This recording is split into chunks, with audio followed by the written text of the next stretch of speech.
দর্শক, দেশের বিভিন্ন জায়গায় গত বেশ কিছুদিন ধরে অনেকগুলো খুনের ঘটনা ঘটেছে। এই সব ঘটনার একটা বিশেষ বৈশিষ্ট্য, একই পরিবারের একাধিক ব্যক্তি খুন হয়েছেন। এই বীভৎস ঘটনাগুলো আসলে কেন ঘটছে তার বিশ্লেষণ, একই সাথে প্রথম আলোয় আজকে আরও একটি রিপোর্ট প্রকাশিত হয়েছে, আপনারা দেখেছেন। ঢাকার বিভিন্ন জায়গায়, বিশেষ করে যাত্রাবাড়িতে বিভিন্ন জেলা থেকে যে সমস্ত মানুষ আসেন তারা ছিনতাইয়ের শিকার হচ্ছেন। কেন ঘটছে এইসব ছিনতাই, কেন দেশের বিভিন্ন প্রান্তে একের পর এক হত্যার ঘটনা ঘটছে, এসবই আমাদের আজকের নির্বাচিত খবরের বিষয়। এবং আলোচনার জন্য আমরা আমন্ত্রণ জানিয়েছি প্রথম আলোর আমাদের সহকর্মী রাজীব আহমেদকে। রাজীব আহমেদ, আপনাকে স্বাগত।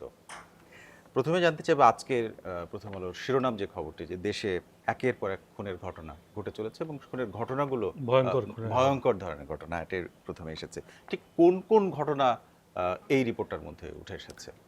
আমরা মূলত বিগত 6 মাসে যে খুনের ঘটনা, যেগুলোর মধ্যে একই পরিবারের একাধিক সদস্যের নিহতের ঘটনা ঘটেছে, সেগুলোকে আমলে নিয়েছে এবং দেখা যাচ্ছে যে 6 মাসে 18টি ঘটনা ঘটেছে এবং সেখানে 47 জন মানুষ মারা গেছেন।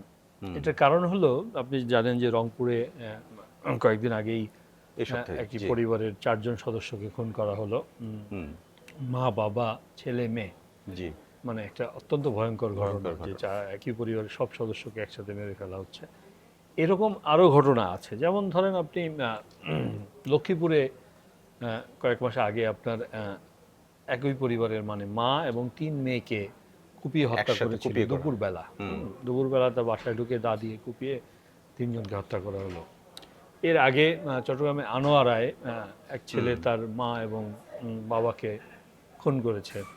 এর আগে আমরা দেখেছি যে সিলেটে আপনার একটা পরিবারের এক ব্যবসায়ী, তার প্রবীণ ব্যবসায়ী, তার স্ত্রী এবং তাদের গৃহকর্মী, তাদের লাশ পাওয়া গেছে। জি। তো এরকম 18টি ঘটনাটাকে আমরা এক জায়গায় করে দেখার চেষ্টা করেছি আসলে প্রবণতাটা কি। মোট ঘটনা 6 মাসের 18টি, কিন্তু আপনি যেগুলো বললেন এগুলো এক ধরনের পারিবারিক, এক ধরনের এই ধরনের এরকম 18টি ঘটনাটাই একই পরিবারের একাধিক সদস্য, দুজন থেকে 5 জন। ঘটনার যে মানে যেভাবে ঘটেছে সেখানে কোনো মিল দেখতে পান কিনা? ঘটনাটা কোথাও কুপিয়ে মারা হয়েছে, কোথাও গলা টিপে মারা হয়েছে, এরকম নানা ধরনের ঘটনা আছে, কিন্তু মিলটা হলো যে দেখেন, কোনো ঘটনা ঘটেছে মাদকাসক্তির কারণে। মাদকাসক্ত যুবক ওই ঘরে ঢুকে কুপিয়ে মেরেছে, বাবা মাকে মারার ঘটনাটা মাদকাসক্তি। রংপুরেরটা মাদকাসক্তির কথা বলা হচ্ছে, কিন্তু সেটা তো কেউ আসলে, অনেক মানুষ সেটা বিশ্বাস করতে চাচ্ছেন না। এবং সেখানে সামনে হয়তো জানা যাবে আসল ঘটনাটা কি, এখন পর্যন্ত প্রমাণিত না সেটা। জি, কিন্তু মাদকাসক্তির বিষয়টা কিন্তু আগের ঘটনাগুলোতে এসছে। আচ্ছা, এখন আপনি জানেন যে বাংলাদেশে মাদকের বিস্তার ব্যাপকভাবে হয়ে গেছে, সেটা অনেকদিন ধরেই হচ্ছে এবং আমার মনে হয় যে গত 1-2-3 বছরে আরো বেশি পরিমাণে হয়ে গেছে। যে মাদকগুলো ছড়াচ্ছে মূলত ইয়াবা বা অন্যান্য ভয়ঙ্কর মাদক, এগুলো যারা এই বিষয়ে বিশেষজ্ঞ তারা বলছেন যে এসব মাদক আসলে মানুষের হিতাহিত জ্ঞান থাকে না, এগুলো যারা গ্রহণ করে এবং মানুষ ভয়ঙ্কর হয়ে ওঠে এবং তারা নানা ধরনের অপরাধ ঘটায়। তো মাদকের বিস্তারটা তো হয়েছে, আবার পারিবারিক কলহ আছে, জমির বিরোধ আছে, নানা ঘটনা আছে। এই দেখুন, এগুলো তো সবসময় কোনো না কোনো মাত্রায় ছিল, মাদকের প্রভাব আসলে কখনো না কখনো কোনো মাত্রায় ছিল, কিন্তু এত বেশি ঘটনা এবং একাধিক মৃত্যু এটা আমরা দেখিনি। আপনার কাছে মনে হয় কিনা আপাত পারিবারিক বা ব্যক্তি সমস্যার কারণে হত্যাকাণ্ডগুলো মনে হলেও সরকারের বা পুলিশি কোনো দায়বদ্ধতা আপনি এখানে দেখেন কিনা? দেখেন, সরাসরি আপনি বলতে পারবেন না যে পুলিশ দায়বদ্ধ, কিন্তু দেখেন, আপনি যে মাদকের কথা বলছিলেন, মাদক এত বিস্তার হলো কেন? পুলিশ এবং যে মাদক নিয়ন্ত্রণ অধিদপ্তর, তাদেরই তো ব্যর্থতা। পুলিশ বলেন, বিজিবি বলেন, কোস্টাল গার্ড বলেন, র্যাব বলেন, সবাই তো বাহিনীর যারা দায়িত্বে থাকেন, সবাই নিয়ে তো মাদক নিয়ন্ত্রণে ব্যর্থ। ঠিক তাই। জমির যে বিরোধ, বাংলাদেশে জমির সমস্যাটা যুগের পর যুগ, এটাকে কেন সহজভাবে সমাধান করা হচ্ছে না? জমির বিরোধ থেকে কিন্তু প্রচুর বাংলাদেশে সংঘর্ষের ঘটনা ঘটে, খুনের ঘটনা ঘটে। এটার কারণ হলো জমির ব্যবস্থাটাই এরকম করে রাখা হয়েছে, যেটাকে আপনাকে অপরাধে বাধ্য হয় মানুষ। সহজভাবে যদি জমি এরকম সমস্যাটা সমাধান হতো, যেমন আমার জমি আরেকজন দখল করে রেখেছে, আমি পুলিশের কাছে যাব বা কারোর কাছে যাব, উচ্ছেদ করে দিবে তার দখল, কিন্তু না, এটা কিন্তু উচ্ছেদ করতে হয়, নিজেকে দখল করতে হয়। হ্যাঁ, এরকম নানা ধরনের সমস্যা কিন্তু রয়ে গেছে এবং দখলই সত্য বলতে একটা ব্যাপার আছে। এই সমস্যাগুলো জিইয়ে রাখার কারণেই কিন্তু এত অপরাধ বাড়ছে। অর্থাৎ জমি দখল মুক্ত রাখা এবং মাদকের বৃদ্ধিটা যদি ঠেকানো যায় তাহলে কিছুটা আপনার যে শুধু বিশ্লেষণটা- দখল মুক্ত না, মানে জমির বিরোধটা যদি আপনার সহজে নিয়ন্ত্রণে নিষ্পত্তিযোগ্য রাখা। হয়, মামলাগুলো যদি নিষ্পত্তিযোগ্য। আদালতে বছরের পর বছর না ঘুরে জি জি মানুষের জীবন যদি সহজ হয়, তাহলে এত অপরাধ হতো না আমার মনে হুম। হয়। এবং মাদকের বিস্তার না হলেও এত অপরাধ হতো। আমরা নিশ্চয়ই এই বিষয়টির আরো ফলো আপগুলো পরবর্তীতে পাবো। আমরা আজকে প্রথম আলোতে আরেকটি রিপোর্ট আমরা দেখেছি, সেটি বিশেষ করে ঢাকার একটা ঢোকার একটা পয়েন্ট, যাত্রাবাড়িকে কেন্দ্র করে বলা হয়েছে যে দেশের 4টা বিভাগ থেকে এখানে লোকজন আসে এবং এখানে অনেক ছিনতাইয়ের ঘটনা ঘটে, এমনকি এখানেও 3টি হত্যাকাণ্ডের ঘটনা ঘটেছে। একটু বলবেন এখানে ব্যাপারটা আসলে কি? ব্যাপারটা হলো, দেখেন, যাত্রাবাড়িতে যে দক্ষিণাঞ্চলের মানুষ, মানে পদ্মা সেতু চালু হওয়ার পরে দক্ষিণাঞ্চলের বরিশাল, খুলনা এই অঞ্চলের মানুষ কিন্তু জি। ঢাকা হয়ে আসে, সিলেট। এখন যাত্রাবাড়ি হয়ে জি। ঢাকায় ঢোকে। আবার সিলেট অঞ্চলের মানুষ, চট্টগ্রাম অঞ্চলের মানুষ ওই রোড দিয়ে আসে। আগে থেকেই আসে, হ্যাঁ। তো ওই অঞ্চলটা কিন্তু ঢাকার এখন একটা গুরুত্বপূর্ণ প্রবেশ পথ, যেটা আগে আপনারা হয়তো আমরা বলতাম যে গাবতলী দিয়ে অনেক মানুষ অনেক বেশি মানুষ ঢোকে। আসতো। এখন কিন্তু এটা হয়ে গেছে। এখন সমস্যা হলো যে এই প্রবেশপথটা কিন্তু বিশৃঙ্খল এবং অপরাধের আখড়া, অপরাধীদের আখড়া বলা যায়। আপনি জানেন যাত্রাবাড়িতে এই কিছু তরুণ ঘোরাঘুরি করে, হুম সুযোগ পেলেই ফোন নিয়ে দৌড় দেয়, হুম। সুযোগ পেলেই নারীদের কানের দুল বা গহনা নিয়ে দৌড় দেয়, ব্যাগ নিয়েও ব্যাগ দৌড় দিয়ে দেয়। পরশুদিনই একজন নারীর এরকম কানের দুল নিয়ে দৌড় দিয়েছে এবং সেখানে স্থানীয় লোকজন ধরে একজন ছিনতাইকারী বা সন্দেহে একজনকে অভিযোগ তুলে পিটিয়ে মেরে ফেলেছে। এটাও কিন্তু আবার এক ধরনের বিচার বহির্ভূত হত্যাকাণ্ড। হুম।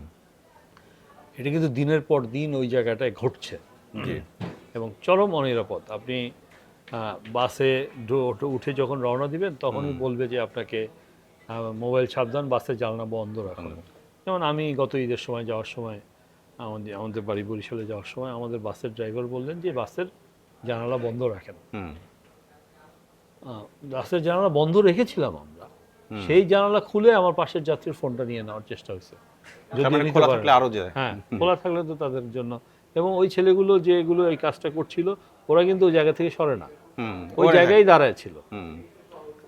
এবং পুলিশ কিন্তু জানে, এবং পুলিশ ওই এলাকায় কিন্তু পুলিশ বেশ অনেক এই বিষয়টি আপনি যেটা যেটা বলছেন, পুলিশের আসলে জানার বাইরে না ঘটনাটা, সেটা কিন্তু রিপোর্টের মধ্যে আছে এবং তারা বলছেন যে যাত্রাবাড়ি ঠিক কোন কোন জায়গায় এই ঘটনাগুলো ঘটে সাধারণত সেটা তারা জানেন, সাধারণ মানুষও জানেন, এবং দিনের কোন সময়, যেমন খুব ভোরের দিকে বা সন্ধ্যার পরে রাতে ঘটে।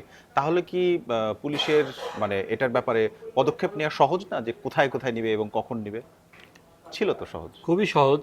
এবং পুলিশের কাছে তালিকা আছে কারা ছিনতাইকারী, পুলিশ জানে কারা ছিনতাইকারী। পুলিশ বলে যে আমরা এতজনকে ধরেছি, তারা জামিন পেয়ে আবার অপরাধে জড়িয়েছে। মানুষ তো এটা শুনবে না। না, কিন্তু ঘটনা তো ঘটছে। মানুষ কর দেয় হলো তোমার নিরাপত্তার জন্য। তুমি যদি এটা না পারো তাহলে তুমি বলো যে আমরা এটা পারছি না, অথবা সরকার, বিচার বিভাগ সব মিলে একটা সমাধানে আসুক। কিন্তু দিনের পর দিন এভাবে তো অনিরাপদ থাকতে পারে না। এটা একটা। আরেকটা হলো আর্থসামাজিক কারণও আছে। যখন আপনার অর্থনীতির অবস্থা ভালো থাকে না, বিপুল সংখ্যক মানুষের আয়ের ব্যবস্থা থাকে না, জিনিসপত্রের দাম অনেক বেড়ে যায়, তখন কিন্তু এই ধরনের এই ঘটনাগুলো বেড়ে যায়। এই যে তরুণগুলো, এখানে আবার মাদকের প্রসঙ্গটা এসে যায়। আপনি তাদের হাতের কাছে মাদক, সে মাদক আসক্ত, তার তো মাদকের টাকা জোগাড় করতে হবে। তো সামগ্রিকভাবে এই আইন শৃঙ্খলার মাদক দমন নিয়ন্ত্রণ যেমন দরকার, আবার এগুলোও দরকার। পৃথিবীর বিভিন্ন দেশে কিন্তু এরকম উদাহরণ আছে যে এইসব বেড়ে গিয়েছিল, পেটি ক্রাইম বলে এটাকে। পেটি ক্রাইম বেড়ে গিয়েছিল এবং তারা কিভাবে নিয়ন্ত্রণ করেছে। এখন পুলিশ কি সক্রিয় হয়েছে, মানে খুব ভালোভাবে এগুলো নিয়ন্ত্রণের জন্য উদ্যোগ নিচ্ছে, না লোক দেখানোর জন্য তারা একটা বলছে যে আমরা এত সংখ্যায় গ্রেপ্তার করেছি, তারপর বেরোয় তারা আবার ইয়েতে করে, মানে অজুহাত দেখানো হয়ে যাচ্ছে কিনা? এটা তাদের অজুহাত আসলে। তা আমরা একদম একেবারে শেষ প্রান্তে এবারে একটা বিষয় জানতে চাইবো, এই যে এত এসব নিয়ে আপনি কাজ করেন আপনার অভিজ্ঞতার জায়গা থেকে, এটা আমার শেষ প্রশ্ন, আপনি যদি একটু বলেন যে রংপুরে যে হত্যাকাণ্ড ঘটেছে বা যাত্রাবাড়ি যেটা ঘটছে, এক একটা রকম তো মানুষ তো হত্যার শিকার হচ্ছে, চিন্তার শিকার হচ্ছে, সমাধানটা আসলে কার হাতে এবং আপনি কিভাবে প্রত্যাশা করেন এটা? দেখেন, হত্যা বা খুনের ঘটনা বন্ধ হয়ে যাবে না, সারা পৃথিবীতে চলতে থাকে। সবচেয়ে আইন শৃঙ্খলা ভালো যে দেশে সেটাও হয়। কিন্তু কথা হলো আপনি কতটা নিয়ন্ত্রণে রাখতে পারছেন, আপনি মানুষের নিরাপত্তা কতটা দিতে পারছেন, আপনি কি উদ্যোগ নিচ্ছেন মানুষের নিরাপত্তা দেওয়ার জন্য।